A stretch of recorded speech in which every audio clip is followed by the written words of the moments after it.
मेरा नाम जियांग ली चैन है। मैं बीजिंग में सबसे ज्यादा अमीर फैमिली का इकलौता वारिस हूँ। मेरे डैड एक मार्शल गॉड है, मतलब टॉप लेवल के मार्शल आर्ट आर्टिस्ट, और मेरी मॉम बीजिंग में सबसे ज्यादा अमीर है। इतना खतरनाक बैकग्राउंड होने के बाद सबको लगा था कि मैं अपनी लाइफ में कुछ बहुत बड़ा करूंगा, पर मुझे एक गरीब लड़की से प्यार हो जाता है और मैं उसके पीछे सिंप बन जाता हूँ। 4 सालों तक मैं उसकी गुलामी करता हूँ। उसके कहने पर मैं उसके मॉम डैड को करोड़ों का घर गिफ्ट में दे देता हूँ और उसके छोटे भाई के बर्थडे पर उससे एक स्पोर्ट्स कार भी गिफ्ट करता हूँ। मैं मेरी गर्लफ्रेंड के लिए यन हुआंग नाम की टीम भी बनाता हूँ। मैं उस पर बहुत सारा पैसा लगाकर उसे टॉप पर पहुंचा देता हूँ, पर जैसे ही वो सक्सेसफुल बन जाती है उसका अफेयर चलने लगता है उसके बेस्ट फ्रेंड के साथ। वो दोनों प्लानिंग करते हैं मुझे मारने की। वो दोनों मुझे बेला फुसला कर एक ऐसी जगह लेकर आते हैं जहाँ पर बहुत सारे मॉन्स्टर्स होते हैं। वो दोनों मुझे उन मॉन्स्टर्स के बीच में फेंक देते हैं और खुद मेरे सामने खड़े होकर एक सेफ जगह पर किस करते हैं। ये सब मैं देख रहा होता हूँ, पर मुझे सच में ऐसे नहीं मरना। अगर मुझे एक और मौका मिल जाता तो शायद से मैं सब कुछ बदल देता। तभी मेरी दोबारा से आंखें खुलती हैं। मैं मरता नहीं हूँ। मेरी आंखों के सामने मेरी गर्लफ्रेंड खड़ी होती है। ये वो टाइम होता है जब वो मुझे छोड़कर जा रही थी, मतलब मेरे मरने से कुछ महीने पहले। वो कुछ पैसों को हाथ में पकड़े होती है और मुझसे कह रही होती है, मेरे पास अब पैसों की कोई भी कमी नहीं है। मुझे नहीं लगता कि हम ज्यादा समय तक एक साथ रह सकते हैं। मैं तुम्हें वो पैसे वापस कर रही हूँ जो कि तुमने मुझ पर खर्च करे हैं। दोबारा मुझे परेशान करने की कोशिश भी मत करना। ये कहकर वो उन पैसों को हवा में फेंक देती है। ये सब देखकर मैं हैरान हो जाता हूँ और समझ जाता हूँ कि मैं टाइम में पीछे आ चुका हूँ।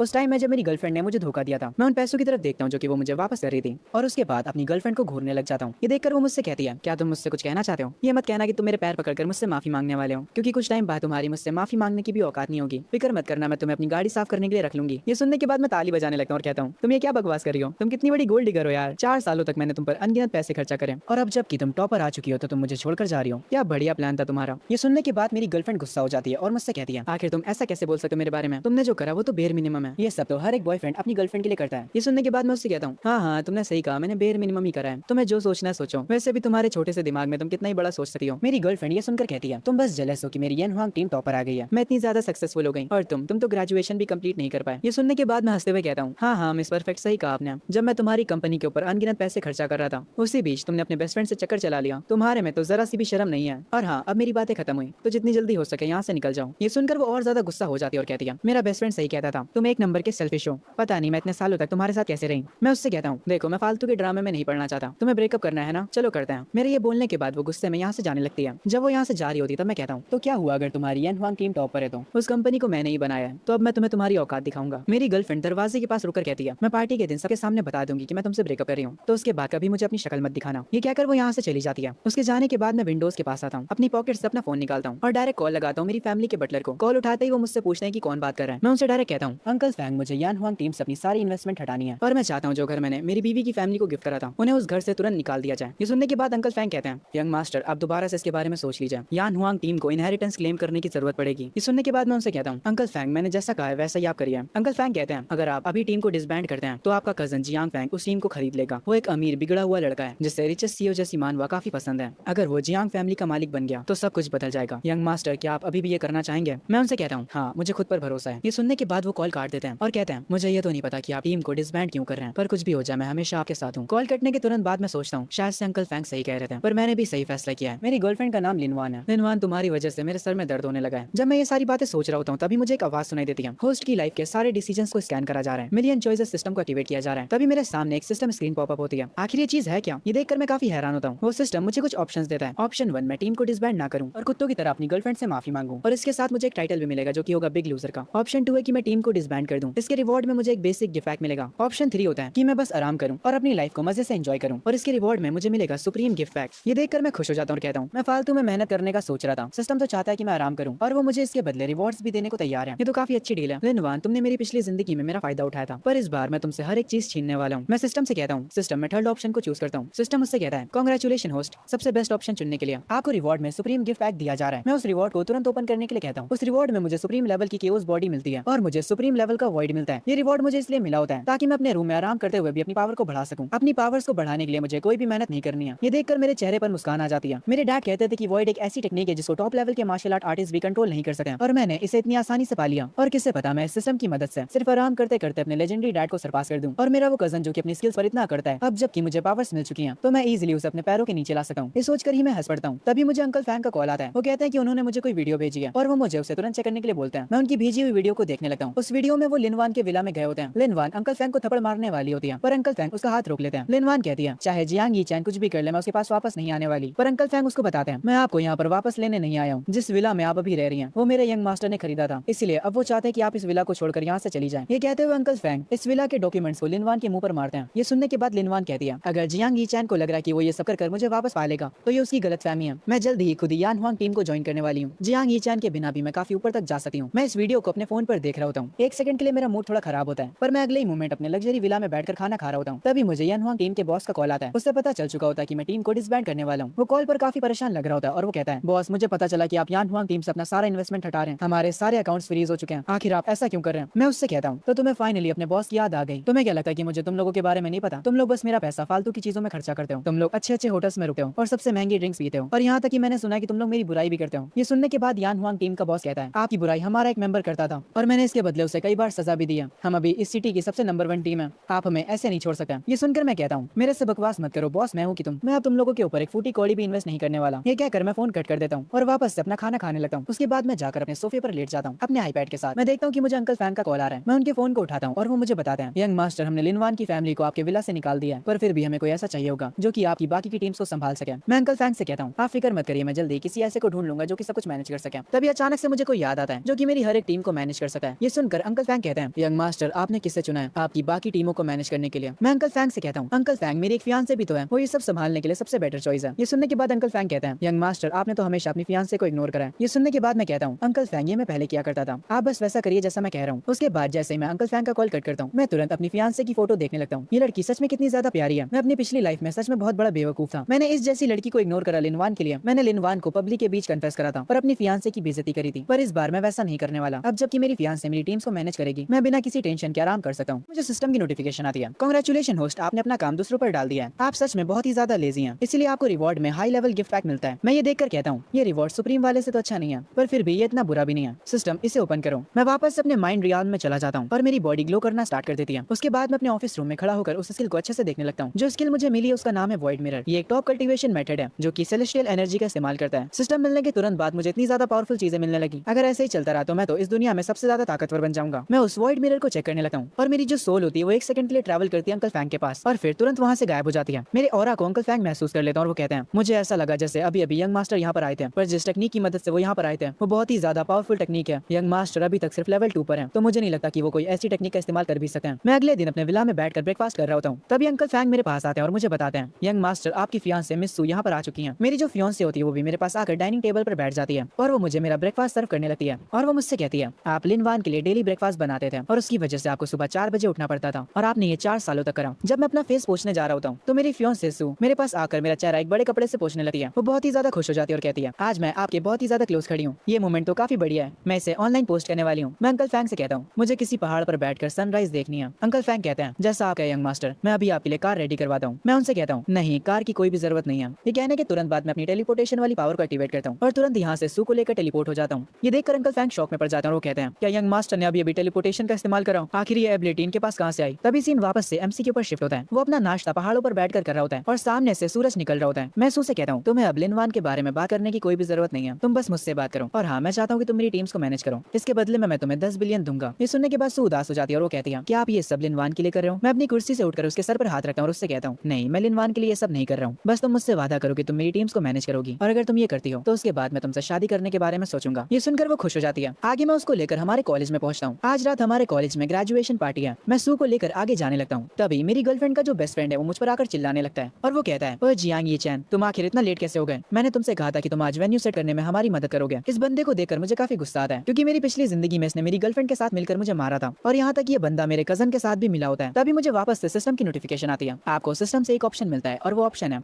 आपको चेंग्यू को एक्सपेल करना है। इसके रिवॉर्ड में आपको अल्टीमेट लेजी गिफ्ट पैक मिलेगा। ये देखकर मैं अपने मन में कहता हूँ, मुझे इन कीड़े मकोड़ों की जिंदगी में परवाह नहीं है। मैं अंकल फैंग से कहता हूँ, अंकल फैंग, ये बंदा कुछ ज्यादा ही बोल रहा है, इसे चुप कराइए। सू मेरे साथ कुछ फोटोज लेना चाहती है। मैं नहीं चाहता कि ये लोग हमें डिस्टर्ब करें। मैं सू से कहता हूँ, चलो हम लोग आगे चलते हैं। और हाँ सू, इन कीड़े मकोड़ों के बारे में मत सोचना। जब मैं यहाँ से जाने लगता हूँ तब चेंग्यू मुझे रोकता है और चिल्लाते हुए कहता है, मैं स्टूडेंट काउंसिल का प्रेसिडेंट हूँ और वेन्यू सेट करना तुम्हारा काम था। पर ये सुनकर अंकल फैंग कहते हैं, पर अब यंग मास्टर ये चीज नहीं करना चाहते हैं, तो तुम कौन होते हो उन्हें उनका काम बताने वाले? तभी मुझे सिस्टम का नोटिफिकेशन आता है कि मुझे रिवॉर्ड में 1 बिलियन मिले हैं और उसके साथ ही 10,000 बैड लक के स्टिकर्स भी। ये स्टिकर्स मैं जिस पर भी लगाऊंगा उसके साथ हर एक चीज बुरी होगी। मैं ये रिवॉर्ड देखकर खुश होता हूँ क्योंकि ये स्टिकर्स को यूज करने में मुझे काफी मजा आने वाला है। मैं तुरंत एक स्टिकर का यूज करता हूँ और उसे चेंग्यू के ऊपर लगा देता हूँ। मैं सू के सर पर हाथ रखता हूँ और उससे कहता हूँ, तुम मेरे बारे में सोचकर परेशान मत हो, चलो यहाँ से चलते हैं और फोटोज लेते हैं। ये कहकर हम लोग वहाँ से निकल जाते हैं। तभी सीन शिफ्ट होता है मेकअप रूम में। सब लोग आज रात की ग्रेजुएशन पार्टी की तैयारी कर रहे होते हैं। तभी भागते हुए यहाँ पर चेंग्यू आता है। वो जल्दी से जाकर लिनवान को ढूंढता है और उससे कहता है, मैं जियांग यीचैन को लेने गया था पर उसके बॉडीगार्ड्स ने मुझे रोक दिया। जरा देखो तो उन लोगों ने मुझे मारा भी। लिनवान चेंग्यू का हाथ पकड़ती है और उससे कहती है, मुझे पता नहीं था कि जियांग चैन इतना कमीना है, उसने पहले मुझे और मेरी फैमिली को बुली करा और अब वो मेरे इतने प्यारे बेस्ट फ्रेंड को भी बुली कर रहा है। मैं उस जियांग ये चैन को छोड़ूंगी नहीं। ये सुनकर चैंग्यू के चेहरे पर एक अजीब सी मुस्कान आ जाती है और वो अपने मन में कहता है, जियांग ये चैन बस तू आज रात का इंतजार कर। जब लिनवान सबके सामने तुमसे ब्रेकअप करेगी तब तुम उसके सामने रोने लगोगे और अपने घुटनों पर बैठकर उससे भीख मांगोगे और ये देखने के बाद तुम्हारी फैमिली तुम्हें निकाल देगी और फिर तुम्हारी फैमिली का वारिस बन जाएगा जियांग फैंग। पर जो स्टिकर एमसी ने चेंग्यू के ऊपर लगाया था उसकी वजह से चेंग्यू के साथ बार बार बुरा हो रहा होता है। कभी वो खुद से जमीन पर गिर जाता है तो कभी कुछ और हो जाता है। इस चीज को देखकर वो काफी परेशान हो जाता है। तभी हम दो लोगों को देखते हैं जिसमें मोटा वाला बंदा कहता है, अरे वो देखो जियांग ये चैन, आखिर वो सू के साथ क्या कर रहा है? वो तो लिनवान के पीछे पागल था ना। ये सुनकर ब्लॉन्ड बालों वाला बंदा कहता है, वो किसी के साथ भी हो मुझे उससे फर्क नहीं पड़ता। उसने जो मुझसे उधार ले रखा है वो बस उसे वापस कर दे। जियांग ये चैन ने मुझसे 3 मिलियन लिए थे, क्या वो मेरे पैसे आज रिटर्न करेगा? ये सुनकर मोटा वाला बंदा कहता है, हाँ शायद से जियांग ये चैन आज पैसे दे दे। हमें अभी पता चलता है कि जियांग ये चैन ने कॉलेज के हर एक बंदे से उधार ले रखा होता है। सारे लोग जब एक साथ मिलकर खड़े होते हैं और आपस में बता रहे होते हैं कि जियांग ये चैन ने उनसे कितना उधार लिया है, तभी उन्हें जियांग ये चैन दिख जाता है सू के साथ। वो लोग तुरंत उसके पास जाते हैं और उसे घेर लेते हैं। ये देखकर मैं उनसे पूछता हूँ, आखिर तुम लोगों ने मुझे घेर क्यों रखा है? उनमें से एक बंदा आगे आता और कहता है, जियांग ये चैन तुम कुछ भूल रहे हो। मैं उससे पूछता हूँ कि मैं क्या भूल रहा हूँ। दूसरा बंदा कहता है, आज तो हमारा कॉलेज खत्म हो रहा है और रात में ग्रेजुएशन पार्टी है, तो आज तुम्हें हमारे पैसे वापस दे देने चाहिए। सारे लोग मुझसे उनके पैसे वापस मांगने लगते हैं। तभी मुझे सिस्टम की नोटिफिकेशन आती है। होस्ट को 3 ऑप्शन दिए जाते हैं, या तो वो कोई बहाना ढूंढे और इन्हें पैसे वापस ना करें। इसके रिवॉर्ड में आपको एक टॉप लेवल का डेड बी टाइटल मिलेगा। ऑप्शन 2, आप अपनी ताकत इस्तेमाल करके इन्हें डरा दें। इसके रिवॉर्ड में आपको एक लो लेवल का लेजी गिफ्ट पैक मिलेगा। ऑप्शन 3 में आप अभी इनके पैसे वापस कर दीजिए। इसके रिवॉर्ड में आपको एक हाई लेवल का लेजी गिफ्ट पैक मिलेगा। ये सब देखकर मैं अपने मन में कहता हूँ, मैंने अपनी पिछली जिंदगी में हर एक पर्सन से उधार लिया था ताकि मैं उन पैसों को लिनवान पर खर्चा कर सकूं। अगर मैं अपनी फैमिली के पैसे यूज करता तो उन्हें तुरंत पता चल जाता और वो तुरंत मुझे फैमिली से निकाल देते। इसीलिए मैंने दूसरों से उधार लिया। अब जब मैं ये सब याद कर रहा हूँ तो सच में मैं कितना ज्यादा बेवकूफ हुआ करता था। और वैसे भी सिस्टम ने मुझे 10 बिलियन रिवॉर्ड में ऑलरेडी दे दिए हैं, तो मेरे पास पैसों की तो कोई कमी नहीं है। इनके पैसे मैं आराम से इनको वापस कर सकता हूँ। तभी मेरी फियांसे सू आगे आती है और वो कहती है, तुम लोग मेरे ये चैन को परेशान मत करो, मैं तुम सबके पैसे तुम्हें अभी वापस करती हूँ। मैं सू का हाथ पकड़कर कहता हूँ, मुझे इन्हें बस थोड़े से पैसे वापस करना है, तुम्हें इसके बारे में सोचने की कोई भी जरूरत नहीं है। मैं ब्लॉन्ड बालों वाले बंदे के पास जाता हूँ और उससे कहता हूँ, मुझे अपना अकाउंट नंबर बताओ। और जैसे ही वो मुझे अपना अकाउंट नंबर देता है मैं उसके बैंक में 30 मिलियन भेज देता हूँ। ये देखकर वो हैरान हो जाता है और वो कहता है, तुमने बस मुझसे 3 मिलियन लिए थे तो तुम मुझे 30 मिलियन क्यों दे रहे हो? मैं उससे कहता हूँ, मैंने तुमसे पैसे लिए थे तो इन पैसों को उनका इंटरेस्ट समझ लो। मैं एक एक करके सबके पैसे रिटर्न कर देता हूँ, जितने मैंने उनसे लिए थे उससे कई गुना ज्यादा। सबके पैसे वापस देने के बाद मुझे एक अलग किस्म की शांति मिलती है। सू मेरे पास आकर कहती है, मुझे पता है ये चैन तुम्हें पैसे चाहिए ताकि तुम अपनी नई टीम बना सको। मैं उससे कहता हूँ कि तुम किस बारे में बात कर रही हो। तभी वो एक कार्ड को बाहर निकालती है और उसे मुझे देते हुए कहती है, मैं इतने सालों से अपनी पॉकेट मनी को सेव करी थी, तुम इन्हें खर्च कर सकते हो। और मुझे ये कार्ड देकर वो यहाँ से शर्माते हुए चली जाती है। मैं उस कार्ड को देख रहा होता हूँ और मेरे चेहरे पर एक स्माइल होती है। मुझे इन पैसों की कोई भी जरूरत नहीं है, पर फिर भी इस लड़की ने मेरे बारे में इतना सोचा। मैं अपनी पिछली लाइफ में सच में पागल था जो मैंने लिनवान को चुना। तभी मुझे मेरे हाई लेवल का लेजी गिफ्ट पैक मिल जाता है। मैं सिस्टम से कहता हूँ कि तुरंत उसे ओपन करें। उसके तुरंत बाद अचानक से मेरी बॉडी में एनर्जी जाने लगती है। मुझे पहले से काफी ज्यादा बेटर लगने लगता है। ये जो नई पावर मुझे मिली है उसकी मदद से मैं किसी भी ऑब्जेक्ट को दूर से कंट्रोल कर सकता हूँ। आगे जहाँ पर ग्रेजुएशन पार्टी होने वाली थी मैं वहाँ पर पहुंच जाता हूँ। अभी यहाँ पर ज्यादा लोग नहीं आए होते हैं, इसीलिए मैं थोड़ा वहाँ पर घूमने लग जाता हूँ। पर तभी मैं चेंग्यू के पास अपने कजन जियांग फैंग को आते हुए देखता हूँ। वो लोग आपस में बात करने लगते हैं। ये देखकर मैं सोचता हूँ, आखिर ये जियांग फैंग चेंग्यू के साथ क्या कर रहा है? मेरी पिछली जिंदगी में तो जियांग फैंग लिनवान के साथ बातें कर रहा था, क्या इस बार रियलिटी चेंज हो रही है? चेंग्यू मेरे कजन से बात करने के बाद वहाँ से जाने लगता है। मेरा कजन मुझे वहाँ पर देख लेता है और मुझसे पूछता है, ओए ये चैन तुम यहाँ पर क्या कर रहे हो? मैं उससे कहता हूँ, तुमसे मतलब कि मैं यहाँ पर क्या कर रहा हूँ? ये सुनकर मेरा कजन हंसने लगता है और वो कहता है, ये चैन तुम क्या बात कर रहे हो? क्या तुम मुझसे कम्पीट करने का सोच रहे हो? ये तो काफी इंटरेस्टिंग है, पर मैं तुम्हें पहले ही बता दूं ये सब मेरे प्लान का हिस्सा है। ये कहकर मेरा कजन जाने लगता है। ये देखकर मैं कहता हूँ, इस बंदे को सच में के ड्रामास और मानवास पढ़ना बंद कर देना चाहिए। ये बंदा मेरे सामने कितनी क्रिंज लाइन बोल कर गया है, छपरी कहीं का। इसके तुरंत बाद मैं थोड़ा सीरियस हो जाता हूँ और कहता हूँ, पर मैं ये बात बिल्कुल भी नहीं भूल सकता। मेरी पिछली जिंदगी में इसने मुझे बर्बाद कर दिया था। इसने बाहर के लोगों के साथ मिलकर सू फैमिली और जियांग फैमिली में दरार ला दी थी और मेरी पूरी फैमिली को उनके डाउनफॉल पर ले आया था। इस बार मैं ये सब नहीं होने दे सकता। चलो मैं भी देखता हूँ कि तुम इस बार मुझे कैसे बर्बाद करते हो। तभी से शिफ्ट होता है एक वीआईपी के ऊपर, जिनका स्वागत खुद ब खुद प्रिंसिपल करने आए थे। ये वीआईपी और कोई नहीं बल्कि जियांग ये चैन के डैड होते हैं, जो कि प्रिंसिपल से कहते हैं, किसी को भी इस बारे में पता नहीं चलना चाहिए कि मैं यहाँ पर आया हूँ। ये सुनकर प्रिंसिपल कहते हैं, आप फिक्र मत करिए, ये बात बिल्कुल सीक्रेट रहेगी। ये चैन के डैड कहते हैं, मेरा वो पागल बेटा, उसने अपनी सारी रेपुटेशन खराब कर ली, वो भी एक लड़की के पीछे।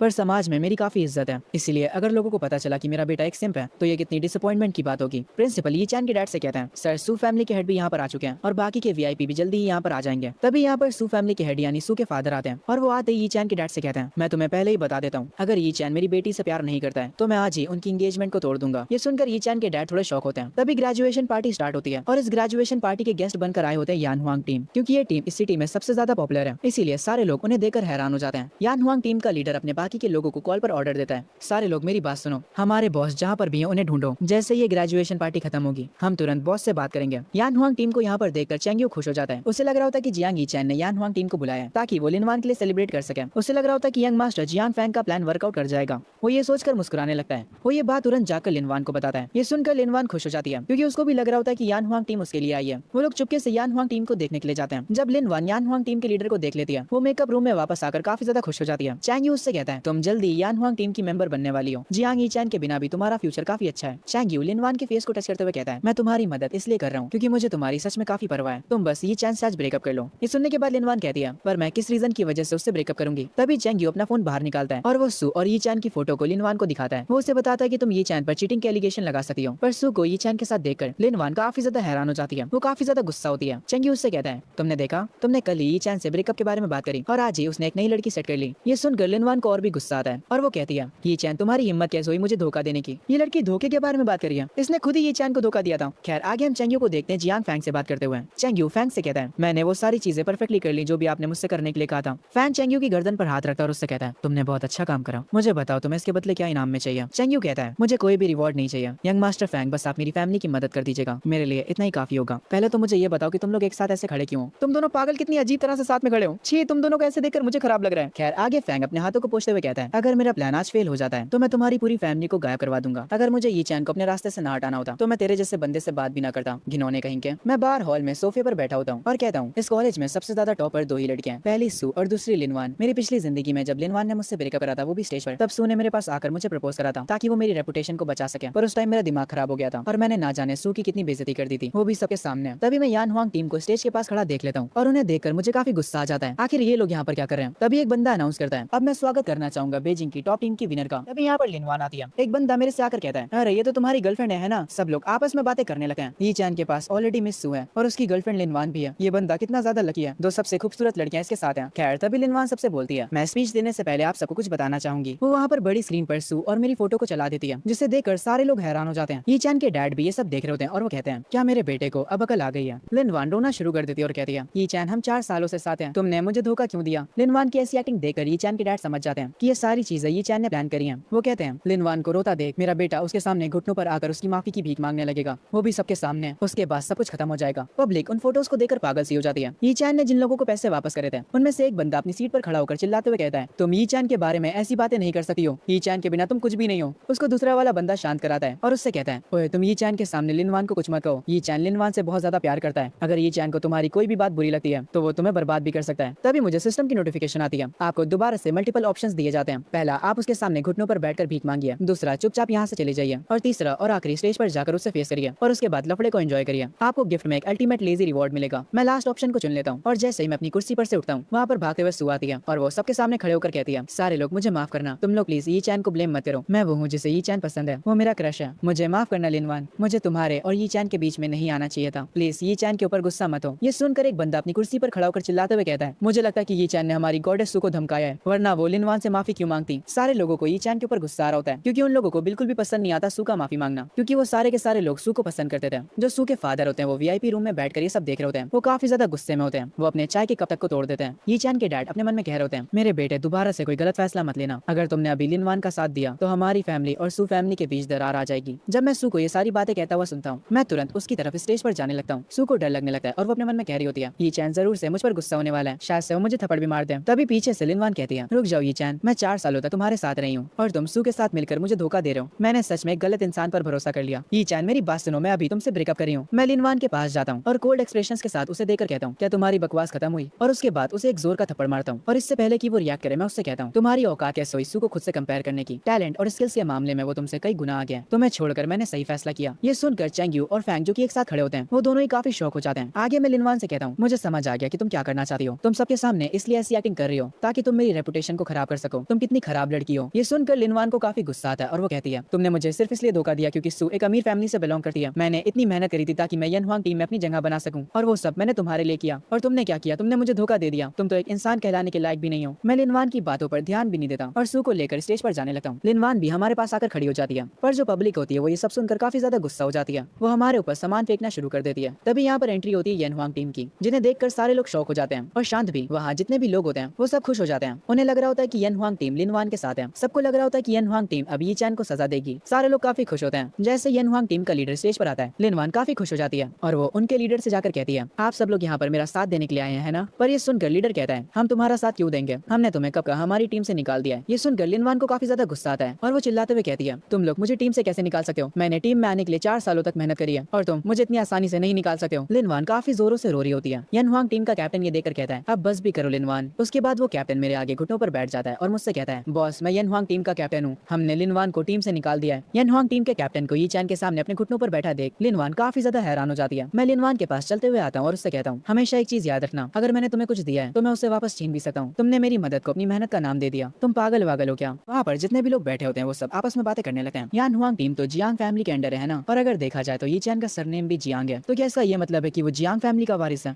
लिनवान को ये तो पता था कि उसका बॉयफ्रेंड अमीर है, पर उसे ये बात बिल्कुल भी नहीं पता थी कि उसका बॉयफ्रेंड एक बहुत ही अमीर फैमिली से बिलोंग करता है। वो अपने घुटनों पर गिर जाती है, उसका ब्रेन कुछ भी प्रोसेस नहीं कर पा रहा होता है। वो उसके पास आने की कोशिश करती है पर यी चैन के गार्ड्स उसे रोक लेते हैं। मैं लिनवान से कहता हूँ मेरे बारे में भूल जाओ, हम दोनों वैसे भी एक अलग दुनिया से थे। मैं वो था जिसने तुम्हारी मदद करी टॉप पर जाने के लिए, पर अब मैं तुमसे वो सारी चीजें वापस ले रहा हूँ जो कुछ भी मैंने तुम्हें दिया है। ये सुनकर लिनवान को गुस्सा आ जाता है। वो अपनी पावर्स को एक्टिवेट करती है और कहती है तुमने मुझे कुछ भी नहीं दिया है, मैंने वो सब खुद से कमाया है। वो वहाँ के गार्ड्स को नुकसान पहुंचाने लगती है, पर तभी यान हुआंग टीम का कैप्टन अपनी पावर्स का यूज करता है और वो एक ही अटैक में लिनवान को जमीन पर गिरा देता है। मैं लिनवान से कहता हूँ वैसे मैं तुम्हें बताना भूल गया, तुम्हारे पास जो कुछ भी हुआ करता था अब वो सब कुछ जा चुका है। उसके बाद मुझे जो रिवॉर्ड में गिफ्ट पैक मिला होता है मैं उसे ओपन करता हूँ, मुझे एक लेजेंडरी बीस्ट मिलता है और काफी सारे पैसे भी, और उसके साथ साथ मुझे एक मिस्टीरियस बॉक्स मिलता है। इस बॉक्स को पकड़कर मेरी जो भी विश होगी वो तुरंत पूरी हो जाएगी। जब मैं सू के पास खड़ा होकर उस बॉक्स को देख रहा होता हूँ तभी यान हुआंग टीम का कैप्टन कहता है बॉस क्या आप हमें दोबारा से सपोर्ट कर सकते हैं। मैं ये सुनकर इरिटेट हो जाता हूँ और उससे कहता हूँ आखिर मैं तुम लोगों जैसे आलसी बंदों की मदद क्यों करूंगा। पूरी यान हुआंग टीम मुझसे माफी मांगती है और एक और मौके की विनती करती है। ऐसा सीन अपने सामने देखने के बाद सारे लोग आपस में बातें करने लगते हैं। मैं इन्हें ऐसा करता देख और भी ज्यादा इरिटेट हो जाता हूँ और इनसे कहता हूँ अगर बात लिनवान के सपनों की ना होती तो मैं तुम लोगों के ऊपर एक फूटी कौड़ी भी खर्च ना करता। मैं पागलों की तरह तुम लोगों पर पैसे लुटाए जा रहा था, पर तुम लोग मेरे पैसों से मेंशंस और फैंसी कार्स खरीद रहे थे और अमीरों वाले क्लब में मजे कर रहे थे। मेरी फैमिली हमेशा सबको बस एक ही मौका देती है, दोबारा हम किसी को भी मौका नहीं देते हैं, क्योंकि मैंने तुम्हारी टीम को बनाया था। इसलिए अब मैं ऑफिशियली अनाउंस करता हूँ यान हुआंग टीम को मैं डिसबैंड कर रहा हूँ। ये सुनने के बाद कैप्टन कहता है बॉस इस बात को एक बार दोबारा सोच लीजिए, हम इस सिटी में नंबर 1 पोजीशन पर हैं। ये सुनने के बाद मैं कहता हूँ तो मैं क्या करूँ। मैंने कहा तो यान हुआंग टीम डिसबैंड हो चुकी है, अब तुम सब यहाँ से जा सकते हो। मेरे ये कहते ही कैप्टन एटीट्यूड में आ जाता है और वो बोलता है यी चैन हमारे बिना तुम अगली टीम ली कैसे जीतोगे, तुम्हें जरूर से इसका पछतावा होगा। ये सब देखकर सू अपने मन में सोच रही होती है यी चैन ने यान हुआंग टीम लिनवान के लिए स्टार्ट करी थी और अब वो इस टीम को खत्म कर रहा है। क्या इसका ये मतलब है कि यी चैन अब लिनवान से प्यार नहीं करता। खैर ये सारा सीन देखकर पब्लिक आपस में काफी बातें बना रही होती है और कह रही होती है ऐसा लगता है कि यी चैन पागल हो चुका है। यान हुआंग इस सिटी की सबसे टॉप की टीम है और इसने उसे ऐसे ही डिसबैंड कर दिया। ये लड़का सच में पागल हो चुका है और वैसे भी टीम टूर्नामेंट जल्दी होने वाला है तो इसे ये अभी तो नहीं करना चाहिए था। खैर आगे कुछ स्टूडेंट्स मेरे लिए तालियां बजाने लगते हैं। मैं स्टेज पर खड़ा होता हूँ और अपने मन में सोच रहा होता हूँ मेरी पिछली जिंदगी में सिर्फ लिनवान के लिए मैंने हर मुमकिन कोशिश करी यान हुआंग टीम को जिताने की और वो आखिरकार जीत भी गई। थंडर टीम सेकंड रैंक पर आई थी और फीनिक्स थर्ड पर, और ये जो फीनिक्स टीम थी उसे भी मैंने ही बनाया था। वो सारे के सारे काफी अच्छे फाइटर्स थे, पर क्योंकि मैंने अपनी पिछली जिंदगी में उन पर ध्यान नहीं दिया तो वो सारे लोग मेरे कजन फैंग के साथ मिल गए। खैर आगे सू मेरा हाथ पकड़कर कहती है ये चैन चलो चलते हैं। मैं उसे रोकर कहता हूँ एक सेकंड रुको, मेरे पास तुम्हारे लिए एक प्रेजेंट है, और मैं उसे वो मिस्टीरियस विश बॉक्स दे देता हूँ। वो उसको देखकर काफी खुश हो जाती है। वो तुरंत उसे ओपन करती है। हमारे आसपास काफी खतरनाक धुआं आ जाता है और जैसे ही धुआं हटता है हम दोनों के कपड़े चेंज हो जाते हैं। हम दोनों वेडिंग ड्रेस में आ जाते हैं। हम दोनों को देखकर सारे लोग हैरान रह जाते हैं। मैं अपने ऊपर वेडिंग ड्रेस देखकर समझ जाता हूँ कि सू की बस एक ही विश है और वो है मुझसे शादी करना। मैं उसके काफी क्लोज आकर उससे पूछता हूँ क्या तुम्हें ये गिफ्ट पसंद आया। उसकी आंखों से आंसू आने लगते हैं और वो कहती है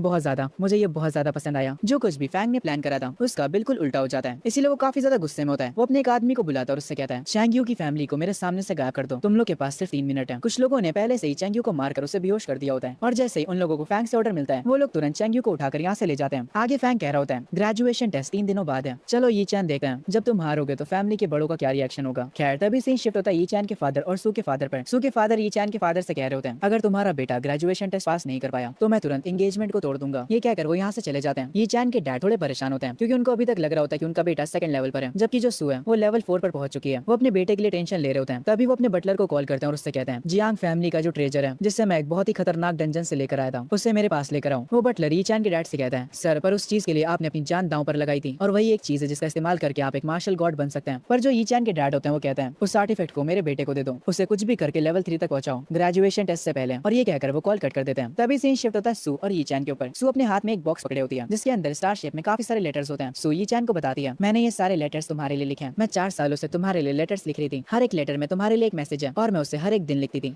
एमसी थोड़ा पागल वागल है क्या, ऐसी लड़की को छोड़कर उसे लिनवान पसंद आ गई, कितनी खराब पसंद है इस बंदे की। खैर आगे ये चैन उस बॉक्स को सू से ले लेता है और उसके एफर्ट्स के लिए उसका शुक्रिया बोलता है। ये सुनकर सू काफी ज्यादा खुश हो जाती है क्योंकि 4 सालों में ये पहली बार था जब ये चैन ने उसे शुक्रिया बोला। वो कहती है पहली बार तुमने मुझे शुक्रिया बोला, मैं आज की तारीख को याद रखूंगी और हर साल इसे सेलिब्रेट करूंगी। मैं उससे कहता हूँ क्या ये करना जरूरी है। सू ये सुनकर कहती है हाँ जरूरी है, तुमसे जुड़ी हर एक बात जरूरी है। उसके बाद जब मैं और सू वॉक करते हुए आगे जा रहे होते हैं तभी सू के फादर की कार हमारे पास आकर रुकती है और वो सू को कार में बैठने के लिए कहते हैं। पर सू कहती है डैड आज मैं ये चैन के साथ रहना चाहती हूँ, पर उसके डैड उस पर गुस्सा करते हैं और उसे वापस से कार में बैठने के लिए कहते हैं और उसे धमकी देते हैं अगर तुम कार में नहीं बैठोगी तो मैं कल कल ही तुम्हारी एंगेजमेंट को तोड़ दूंगा। मैं सू की तरफ देखते हुए कहता हूँ कोई बात नहीं, अभी के लिए तुम घर जाओ। मजबूरन उसे कार में बैठना पड़ता है। वो मुझसे कहती है कल मैं तुम्हारे लिए स्पेशल लंच बना कर लाऊंगी। मैं उसकी बातों को सुनकर मुस्कुराता हूँ। सू के जो फादर होते हैं वो मुझसे कहते हैं तुम ये एक्टिंग करके मुझे पागल नहीं बना सकते। ग्रेजुएशन एग्जाम 3 दिनों बाद है, अगर तुम अच्छे रिजल्ट्स नहीं लाए तो मैं सू की और तुम्हारी एंगेजमेंट को तोड़ दूंगा। मुझसे ये कहकर वो यहाँ से चले जाते हैं। मैं अपने मन में कह रहा होता हूँ इन्हें क्या लगता है कि मैं एक्टिंग कर रहा हूँ, और ग्रेजुएशन एग्जाम में इन्हें मुझसे रिजल्ट चाहिए। चलो सोचते हैं कि ग्रेजुएशन एग्जाम को मजेदार कैसे बनाते हैं। उसके बाद मैं अपने घर आ जाता हूँ और सोचने लगता हूँ मेरी पिछली जिंदगी में मैंने लिनवान और उसकी फैमिली को सपोर्ट करने के लिए हर एक चीज करी। मैंने हर किसी से पैसे उधार लिया, यहाँ तक कि मेरे विला में जो भी कीमती सामान था मैंने वो सब कुछ बेच दिया और सबसे चीपेस्ट कुक्स और मेट्स को हायर किया। पर मेरी इस नई लाइफ में मैं मजे करने वाला हूँ। अगर मुझे आराम करना है तो मैं अपनी लाइफ को सबसे हाई क्वालिटी का बनाऊंगा। तभी मुझे सिस्टम की नोटिफिकेशन आती है, आपकी थिंकिंग की वजह से आपको एक हिडन रिवॉर्ड दिया जा रहा है। सिस्टम मुझे वापस से रिवॉर्ड में 10 बिलियन दे देता है और मॉन्स्टर इंसाइक्लोपीडिया और साथ ही में मार्शल आर्ट्स गाइड बुक भी देता है। यहाँ तक कि हर एक चीज की नॉलेज मुझे तुरंत आ जाएगी और वो मेरे दिमाग में बस जाएगी। एग्जाम 3 दिनों बाद है और वो 2 तरह से होगा। पहला 7 सब्जेक्ट्स मॉन्स्टर्स के ऊपर, सारी चीजें उनके बारे में होंगी और मुझे हर एक चीज को पास करना होगा। तभी मैं फेज 2 में जा पाऊंगा। फेज 2 में हमें एक दूसरे डायमेंशन में भेजा जाएगा मॉन्स्टर्स को मारने के लिए, क्योंकि अब सिस्टम ने मुझे इनफिनाइट नॉलेज दे दी है। तो अब मुझे एग्जाम में फेल होने की चिंता बिल्कुल भी नहीं है। मुझे एक और रिवॉर्ड मिला होता है जिसका नाम होता है सुप्रीम एयर। मैं उस स्किल का इस्तेमाल करता हूँ ये देखने के लिए कि ये किस काम की है। पर तभी मुझे पता चलता है कि अगर मैं इस स्किल का यूज करूँ तो मैं अपने बेड के ऊपर आराम करते हुए भी 10 घंटों में लेवल अप कर जाऊंगा। इस दुनिया में जितने भी जीनियस हैं उनमें से कोई भी एक रात में लेवल अप नहीं कर सकता। उन्हें कम से कम 1 महीना लगता है एक लेवल को बढ़ाने में। मेरा ये सिस्टम तो काफी ज्यादा खतरनाक है। इस सिस्टम का क्या मतलब है कि मैं आराम करते हुए भी लेवल अप कर सकता हूँ। तभी सीन शिफ्ट होता है सू के घर पर, जहाँ पर सू के डैड उससे कह रहे होते हैं वो बस तुमसे प्यार करने का दिखावा कर रहा है ताकि वो तुम्हारा फायदा उठा सके और तुमसे अपना काम निकलवा सके, जैसे कि उसकी टीम को मैनेज करना। मेरी बेवकूफ लड़की ये बात तुम्हें क्यों नहीं समझ आती है। पर सू ये सुनने के बाद कहती है डैड क्या आप ये सच बोल रहे हो। सू के डैड कहते हैं हाँ मेरी बेटी मैं सच बोल रहा हूँ, ये चैन तुम्हारे प्यार के लायक ही नहीं है। पर ये सुनने के बाद सू कहती है ये तो काफी अच्छी बात है, ये चैन मेरा इस्तेमाल कर रहा है। पहले तो वो मेरी तरफ देखा भी नहीं था, अब मैं उसे और भी अच्छे से ट्रीट करूंगी। सू ये सुनकर पता नहीं क्यों काफी ज्यादा खुश हो जाती है। सू के डैड कहते हैं अगर ये चैन ग्रेजुएशन टेस्ट फेल कर जाता है तो मैं तुम्हारी शादी जू फैमिली के यंग मास्टर से करवा दूंगा, वो पहले से तुम्हें पसंद करता है। ये कहकर सू के डैड यहाँ से चले जाते हैं। सू पीछे से उनसे कह रही होती है नहीं मैं शादी करूंगी तो सिर्फ ये चैन से। उसके बाद सू कहती है मुझे अब याद आया मेरे भाई के पास एक आर्टिफैक्ट है जो कि काफी ज्यादा कीमती है, अगर मैं उस आर्टिफैक्ट को ये चैन को दे दूं तो उसकी कल्टीवेशन काफी ज्यादा इंप्रूव हो जाएगी। तभी सीन शिफ्ट होता है फैंग के घर पर, जहाँ पर वो अपने फादर को बता रहा होता है कि इस बार वो फेल हो गया और कैसे जियांग ये चैन अचानक से बदल गया। मैंने जो पूरा प्लान किया था वो उसने बिगाड़ दिया। पर तभी फैंग के डैड कहते हैं तुम्हें टेंशन लेने की कोई भी जरूरत नहीं है, तुम्हें जियांग फैमिली का वारिस बनना है ना। ये चैन ने इस बार बहुत ही बेवकूफी भरा काम करा है, उसने यान हुआंग टीम को डिसबैंड कर दिया। इसीलिए अगर तुम 3 महीने बाद जो टीम लीग होने वाली है उसमें जीत जाते हो तो तुम अपनी पोजीशन सिक्योर कर सकते हो। ये सुनने के बाद फैंग अपने फादर को थैंक यू बोलता है उसे ये सारी बातें बताने के लिए। उसके बाद वो वापस से जोश में आ जाता और कहता है ये चैन तुम बस सेकंड लेवल पर हो, तुम बस इंतजार करो और मैं तुम्हें धूल चटा दूंगा। उसके बाद सीन शिफ्ट होता है लिनवान के घर पर, जो कि एक बहुत ही छोटा सा और टूटा फूटा घर होता है। लिनवान अपने घर के बाहर खड़ी होती है। उसके पेरेंट्स अंदर से कहते हैं तुम बाहर खड़ी होकर क्या कर रही हो, चलो भी अब अंदर आ जाओ, तुम्हारा दिमाग खराब हो गया था जो तुमने ये चैन से ब्रेकअप कर लिया, वो भी सबके सामने। अब तुम्हारे घुटनों पर बैठने का क्या फायदा है, तुम्हें तो उसके सामने घुटनों पर बैठकर माफी मांगनी चाहिए थी। हमने तुमसे पिछले दिन क्या कहा था, जाकर ये चैन से माफी मांगो। लिनवान ये सब सुनकर रोने लगती और कहती है डैड पर ये चैन ने मुझसे झूठ बोला, उसने मुझसे काफी सारी बातें छुपाई, तो आखिर मैं उससे ब्रेकअप क्यों ना करती। ये सुनने के बाद लिनवान की मॉम कहती है तुम्हारी औकात भी कैसे हुई ये चैन से बहस करने की, वो एक बहुत ही बड़ी फैमिली का यंग मास्टर है, वो हमारी पूरी फैमिली के सारे खर्चे उठा रहा था और तुम्हारे सपनों को भी पूरा करने में तुम्हारी मदद कर रहा था और तुमने उससे ब्रेकअप कर लिया। लिनवान का भाई कहता है मुझे नहीं पता सिस्टर कि आप ये कैसे करने वाली हो, पर आपको कुछ भी करके मेरे ब्रदर इन लॉ को वापस लाना होगा, वरना मैं आपको कभी भी अपनी सिस्टर दोबारा नहीं कहने वाला। लिनवान रोते हुए कहती है सब लोग मुझे माफ कर दो, मुझे लगा था कि ये चैन एक नॉर्मल रिच फैमिली से बिलोंग करता है। लिनवान के डैड उससे कहते हैं मैं तुम्हें पहले ही बता देता हूँ अगर तुम उसे वापस लेकर नहीं आई तो तुम मेरी बेटी नहीं हो। लिनवान का पूरा चेहरा ब्लैंक पड़ जाता है। उसकी फैमिली लगातार उससे ये चैन को वापस लाने के लिए कह रही होती है। तभी से शिफ्ट होता है ये चैन के ऊपर, जिसे सिस्टम बता रहा होता है आप वॉइड स्क्रिप्चर के लेवल 4 पर पहुंच चुके हैं। मैं इस टाइम पर कल्टीवेशन ही कर रहा होता हूँ, ये देखकर मैं मुस्कुराता हूँ। उसके बाद मैं अपनी आंखें खोलकर ग्रैंड वॉइड टेक्निक का यूज करता हूँ और अगले ही सेकंड एक पोर्टल ओपन हो जाता है। मैं तुरंत अपने घर से सीधा एक बिल्डिंग की छत पर टेलीपोर्ट हो जाता हूँ। मैं एक ही बार में 3000 मीटर दूर तक टेलीपोर्ट हो सकता हूँ। बिल्डिंग की छत पर खड़े होकर मैं नीचे देखने लगता हूँ। नीचे से जो भी लोग मुझे बिल्डिंग की टॉप पर देख रहे होते हैं वो सारे के सारे लोग हैरान हो जाते हैं। उनमें से कुछ लोग तो पुलिस को भी कॉल कर लेते हैं। मैं थोड़ी देर तक बिल्डिंग के रूफ टॉप पर खड़ा रहता हूँ और उसके बाद तुरंत वापस से यहाँ से टेलीपोर्ट हो जाता हूँ। मुझे टेलीपोर्ट होता देख एक बंदा देख लेता है और वो तुरंत समझ जाता है कि ये चीज कोई बहुत ही पावरफुल बंदा कर सकता है। तभी जब मैं अपने घर वापस आता हूँ मैं देखता हूँ सू मेरे लिए नाश्ता बनाकर लाई है। मैं सू से कहता हूँ तुम्हें रोज रोज ये करने की कोई भी जरूरत नहीं है, मैंने एक बहुत ही अच्छी शेफ टीम को हायर किया है,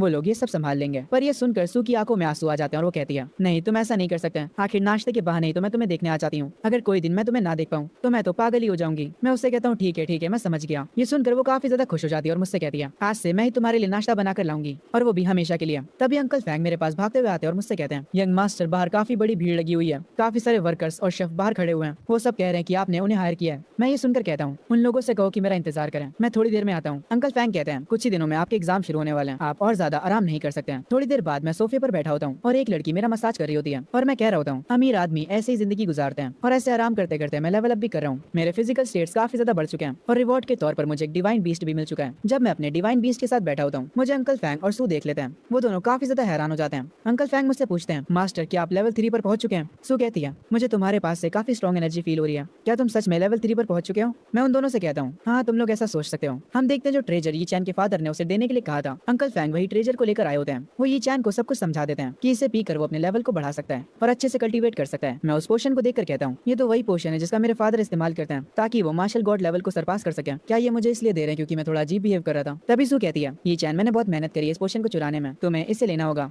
तभी मेरा सिस्टम वापस से मुझे मल्टीपल चॉइसेस देता है। पहला ऑप्शन होता है स्टैंडर्ड लेजी बंडल, दूसरा रैंडम लेजी बंडल, तीसरा हाई लेवल लेजी बंडल और सिस्टम आपको तीसरा ऑप्शन चुनने को रिकमेंड कर रहा है। इसका इफेक्ट आपको तुरंत ही मिल जाएगा। तभी मैं अपने डिवाइन बीस्ट को खिलाने लगता हूँ और मैं उस बीस्ट को वो पोशन पिला देता हूँ जो कि मेरे डैड ने मुझे दिया था। सू मुझसे पूछती है तुमने ये पेट कब लिया और ये कौन सी ब्रीड है? मैं उससे कहता हूँ ये मेरा न्यू पेट है और इस पेट को सच में पालना बहुत मुश्किल है क्योंकि मैंने उस पोशन की बोतल को अपने बीस्ट को पिला दिया। ये देखकर अंकल फैंग रोने लग जाते हैं क्योंकि वो पोशन बहुत ही ज्यादा कीमती था, उसकी कोई भी कीमत नहीं थी। मैं अंकल फैंग से कहता हूँ आप चिंता मत करिए अंकल फैंग, वैसे भी मुझे कल्टीवेशन में कोई खास इंटरेस्ट है नहीं, मेरे से अच्छा तो मैं अपने पेट को ही ये पिला दूं, इसकी मदद से ये जल्दी ही ग्रो हो जाएगा। तभी जब मैं अपने रूम में होता हूँ मुझे सिस्टम का रिवॉर्ड मिल जाता है और सिस्टम मुझे एक ऐसे फिशिंग रॉड रिवॉर्ड में देता है जिसकी मदद से मैं कहीं पर भी फिशिंग कर सकता हूँ। और जब मैं इस फिशिंग रॉड का इस्तेमाल करूंगा फिशिंग करने के लिए तो मुझे सिर्फ मछलियां ही नहीं बल्कि कुछ भी मिल सकता है। ये फिशिंग रॉड मुझे काफी ज्यादा कूल लगती है। तभी हम देखते हैं ये चैन के डैड उसके विला में आते हैं। अंकल फैंग उन्हें बताते हैं कि यंग मास्टर अभी घर पर नहीं है। ये चैन के डैड पूछते हैं आखिर वो कहाँ पर गया हुआ है? अंकल फैंग बताते हैं यंग मास्टर मिस सू को लेकर फिशिंग करने गए हैं। ये सुनते ये चैन के डैड गुस्से में घर को ही तोड़ देते हैं। घर की एक पूरी वॉल उनकी ओवरवेलमिंग पावर से टूट जाती है और वो कह रहे होते हैं मैंने किस लेजी लड़के को वो पोशन दे दिया। पर तभी अंकल फैंग डरते हुए बताते हैं दरअसल बात यह है कि आपने जो पोशन दिया था यंग मास्टर ने उसे अपने पेट को पिला दिया है। ये सुनते ही चैन के फादर के दिल में दर्द होने लगता है, उनकी तबीयत खराब हो जाती है। अंकल फैंग तुरंत आकर उन्हें पकड़ लेते हैं। तभी ये चैन के डैड जब घर के थोड़ा और अंदर जाते हैं तब उन्हें घर के अंदर बहुत सारे वर्कर्स दिखते हैं। वो अंकल फैंग से पूछते हैं कि यहाँ पर क्यों है।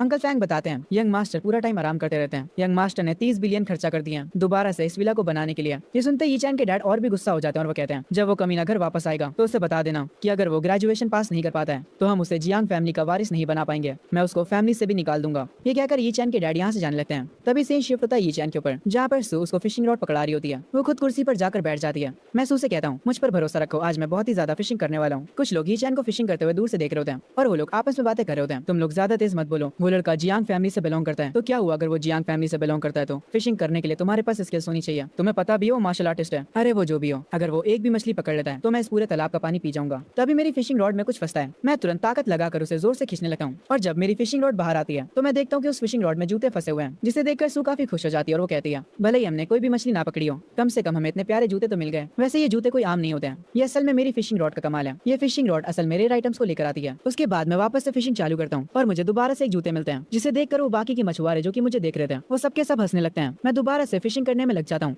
और इस बार मेरे हाथ आते हैं वाइल्ड फ्रूट्स। मैं एक के बाद एक पानी से रेयर आइटम्स को बाहर निकाले जा रहा होता हूँ और इस बार मैं मेरी फिशिंग रॉड से गोल्डन चीज को पकड़ लेता हूँ। मुझे नहीं पता वो क्या होता है पर वो चीज आसमान में जाकर एक गोल्डन दरवाजा खोल देती है, जिसे देखकर बाकी के मछुआरे भी शौक हो जाते हैं, यहाँ तक कि हम भी शौक हो जाते हैं। उस दरवाजे में से कुछ पेपर्स बाहर निकलते हैं पर उनकी लैंग्वेज हमें समझ नहीं आती, ना तो वो लैंग्वेज मुझे समझ आती और ना ही सू को। मैं कहता हूँ ये चीज भी मुझे सिस्टम नहीं दी होगी तो टेंशन लेने की तो कोई बात है ही नहीं। वो मछुआरे भी उस डोर को देख रहे होते हैं, उन्हें भी वो लैंग्वेज समझ नहीं आ रही होती है पर उन सारे मछुआरों को उनकी बॉडी में कुछ अजीब सा फील होता है। उन्हें ऐसा लगता है कि जैसे उनके में हल्की हल्की सी पावर्स जाग रही हूँ। वो सारे के सारे मछुआरे खुश हो जाते हैं, उन्हें लग रहा होता है कि वो लोग भी अवेक हो सकते हैं। खैर सू मेरे साथ बैठी कल्टीवेट कर रही होती है। तभी एक फीनिक्स की स्पिरिट उसके पास से निकलती है और वो अपनी आंखें खोलकर मुझे बताती है मुझे ऐसा लगता है कि मेरी कल्टीवेशन इवॉल्व हो गई है, मैं अब लेवल 4 के पीक पर पहुंच चुकी हूँ, मैं इतना ज्यादा इंप्रूव हो गई हूँ तो इसका मतलब है कि तुम भी इंप्रूव हुए होगे। पर मैं सू से कहता हूँ नहीं मेरे साथ कुछ ऐसा नहीं हुआ। सू मुस्कुराते हुए कहती है कोई बात नहीं, तुम कितनी सारी पावरफुल चीजें कर सकते हो, तुम पहले से ही काफी अमेजिंग हो, मैं तुमसे काफी ज्यादा इंप्रेस हो चुकी हूँ। मैं ये सुनकर मुस्कुराता हूँ। मैं फिशिंग रॉड को वापस से स्टोरेज में रख लेता हूँ और सू से कहता हूँ तुम कितनी प्यारी बातें करती हो,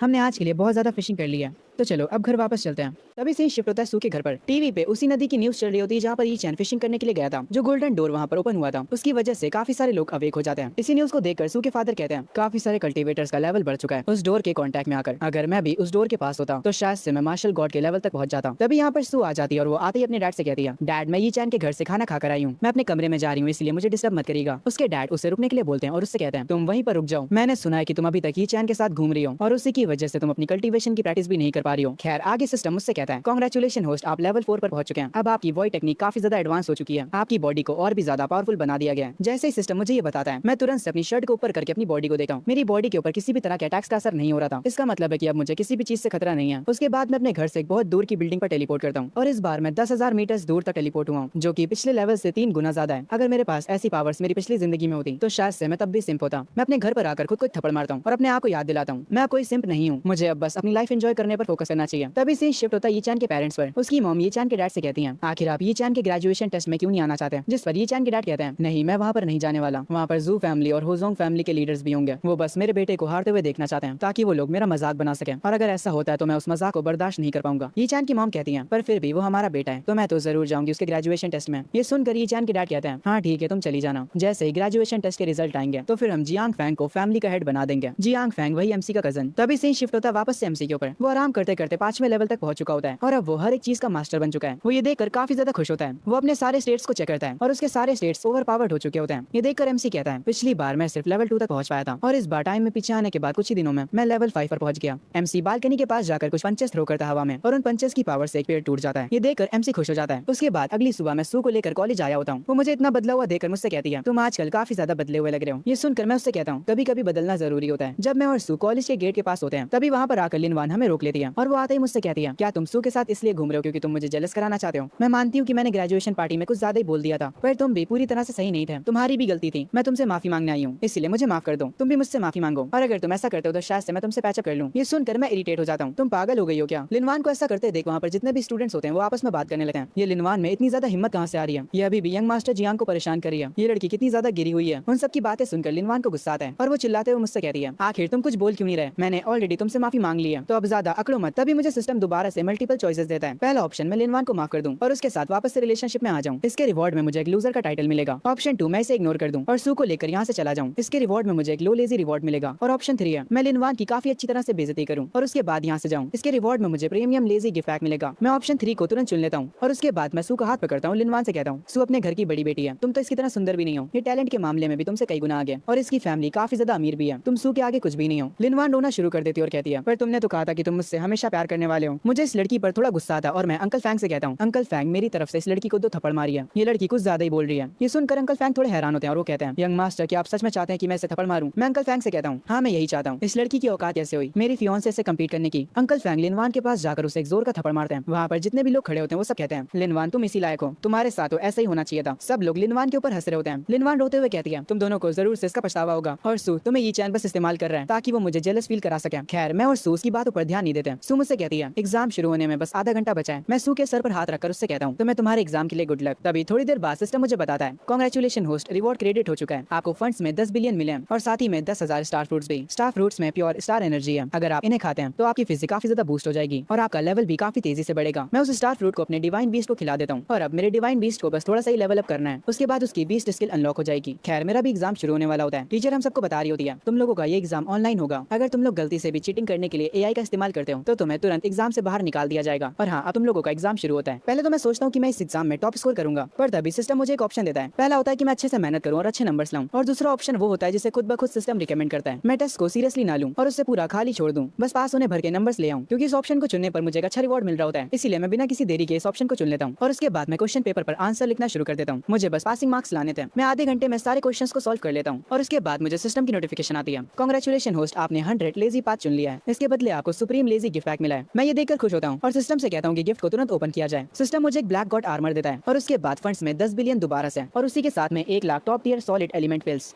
इस ऑप्शन को चुनने पर मुझे और भी बहुत ज्यादा रिवॉर्ड्स मिलते हैं। सिस्टम मुझे बताता है जो आर्मर मुझे मिला है वो इस अर्थ का सबसे स्ट्रॉन्गेस्ट आर्मर है, जो बहुत ही पावरफुल लेवल के मॉन्स्टर्स हैं वो तक इस आर्मर पर स्क्रैच भी नहीं ला सके। ये देखकर मैं खुश हो जाता हूँ और उसके बाद अपनी बेंच पर सो जाता हूँ। जब एमसी अपनी बेंच पर सो रहा होता है हम देखते हैं सू भी उसके लेफ्ट में बैठी होती है और वो कह रही होती है, अगर तुम इस ग्रेजुएशन टेस्ट को पास नहीं कर पाए तो मेरे डैड तुम्हारी और मेरी एंगेजमेंट को तोड़ देंगे, क्योंकि तुम्हारे और मेरे नंबर्स में काफी ज्यादा फर्क होगा। लेकिन एक सेकंड रुको, अगर ये बात है तो मैं अभी अपने एग्जाम पेपर को खाली छोड़ देती हूँ, इसकी वजह से मैं भी फेल हो जाऊंगी। इससे ये होगा कि ये चैन मुझसे ज्यादा नंबर ले आएगा तो शायद से मेरे फादर उसे एक्सेप्ट कर ले। ले। कितनी औसम लड़की है यार ये। खैर तभी से शिफ्ट होता है प्रिंसिपल ऑफिस में। सारी बड़ी फैमिलीज के हेड प्रिंसिपल ऑफिस में बैठे होते हैं। ये चैन की मॉम भी वहाँ पर होती है। वो लोग सीसीटीवी कैमरा की मदद से सारे स्टूडेंट्स पर नजर रखे होते हैं। जब वो सारे लोग जियांग फैंग को अच्छे से अपना पेपर करते हुए देखते हैं तो वो सारे लोग मिलकर उसकी तारीफ करने लगते हैं। वो आपस में कहने लगते हैं जियांग फैंग को जियांग फैमिली का हेड होना चाहिए। सिर्फ टैलेंट की ही बात नहीं है, ये लड़का पढ़ाई में भी काफी अच्छा है। तभी वो लोग दूसरे कैमरा से ये चैन को सोता हुआ देखते हैं और उसके साथ में बैठी सू को भी, जो कि कुछ क्वेश्चंस को सॉल्व कर रही होती है। प्रिंसिपल सू के डैड से कहते हैं आपकी बेटी के पास टैलेंट भी है और उसके पास पावर्स भी हैं, तो वो आराम से इस ग्रेजुएशन टेस्ट में नंबर 1 पर आएगी। पर क्योंकि ये चैन कुछ भी नहीं कर रहा होता है, इसीलिए सू के डैड ये चैन की मॉम से कहते हैं मैं सू की शादी कैंसिल करने के बारे में सोच रहा हूँ। तभी एग्जाम का टाइम खत्म हो जाता है। सारे बच्चे पेपर सबमिट कर देते हैं। कुछ ही देर में स्कोर्स भी आ जाते हैं। एक फैमिली का हेड कह रहा होता है प्रिंसिपल हमें हमारे बच्चों के रिजल्ट दिखाइए। प्रिंसिपल ये चैन की मॉम से पूछते हैं क्या आप अपने बेटे का रिजल्ट देखना चाहेंगी। उसकी मॉम कहती है हाँ मैं देखना चाहूंगी। उसके बाद जैसे रिजल्ट स्क्रीन पर दिखाए जाते हैं हमें पता चलता है कि ये चैन ने सारे एमसीक्यूज को स्किप कर दिया है। उसको छोड़कर उसने बाकी सारे क्वेश्चंस करे हैं। सारे टेस्ट में उसे 60 का स्कोर मिला होता है। प्रिंसिपल को ये चैन से इतने स्कोर की भी उम्मीद नहीं थी, इसीलिए वो काफी हैरान हो जाते हैं। खैर तभी सीन शिफ्ट होता है कैफेटेरिया के ऊपर। सू ये चैन से बोलती है अब हमें क्या करना चाहिए। मुझे पता है कि मैं सारे टेस्ट में फेल होने वाली हूँ। ये सुनकर मैं मुस्कुराते हुए उससे कहता हूँ तुम मुझे कंफर्ट करने के लिए ये सब कह रही हो। और उसके बाद मैं अपने मन में सोचता हूँ मेरी पिछली जिंदगी में कोई भी तुमसे ज्यादा नंबर्स नहीं ला पाया था। तभी एक स्टूडेंट चिल्ला कर आकर बताता है सब लोग मेरी बात सुनो, हम सब के रिजल्ट आ चुके हैं, जल्दी से जाओ और उन्हें चेक करो। सारे लोग अपना फोन खोलकर अपने स्कोर्स देखने लग जाते हैं। सू को अपनी फिक्र नहीं होती है, वो डायरेक्ट अपने फोन पर ये चैन के स्कोर्स देखती है और उसे पता चलता है कि ये चैन का टोटल स्कोर 420 है। वो इतना स्कोर देखकर भी इंप्रेस हो जाती है और वो मुझसे कहती है तुमने आखिर एग्जाम को आधे घंटे में कैसे खत्म कर लिया और हर सब्जेक्ट में तुम्हारे 60 नंबर आए। मैं सू से कहता हूँ मैंने एमसीक्यूज को छोड़ दिया था। सू मुस्कुराते हुए कहती है वाह मुझे पहले से पता था कि तुम एक जीनियस हो। पर तभी एक स्टूडेंट काफी ज्यादा हैरान हो जाता है क्योंकि उसे टेस्ट में पहले नंबर पर सू नहीं दिखती। वो ये बात अपने दोस्तों को बताता है। वो सब भी हैरान हो जाते हैं। एक ऐसी लड़की जो कि हर बार फर्स्ट आती थी वो इस बार टॉप 10 में भी नहीं आई। वेल वो लड़की किसी के प्यार में है, इसीलिए उसने अपनी आंसर शीट को खाली छोड़ दिया था। अभी भी कोई यकीन नहीं कर पा रहा होता है कि सू टॉप 10 में भी नहीं आ पाई। उसके बाद वो लोग ये चैन का स्कोर चेक करते हैं और उसका थोड़ा मजाक उड़ाते हैं। फैंक भी कैफेटेरिया में बैठा होता है। वो पानी के ग्लास को कसकर पकड़ता है और कह रहा होता है ये चैन चाहे तुम जो कुछ भी कर लो पर जियांग फैमिली का हेड तो मैं ही बनूंगा। जब आज शाम टैलेंट का टेस्ट होगा तब उसमें तुम्हारा बुरी तरह से मजाक बन जाएगा। तभी से शिफ्ट होता है एग्जाम के फेस ऊपर यानी पावर का टेस्ट। इस सामने जो स्पिरिचुअल पोर्टल दिख रहा है ये असल में एक डिवाइस है जो कि स्टूडेंट्स के लेवल को बताता है कि वो कौन से लेवल पर है। प्रिंसिपल दोनों फैमिली हेड्स के साथ यहाँ पर आता है। एक प्रोफेसर अनाउंस करता है इस बार की सेरेमनी कुछ ज्यादा ही स्पेशल होने वाली है।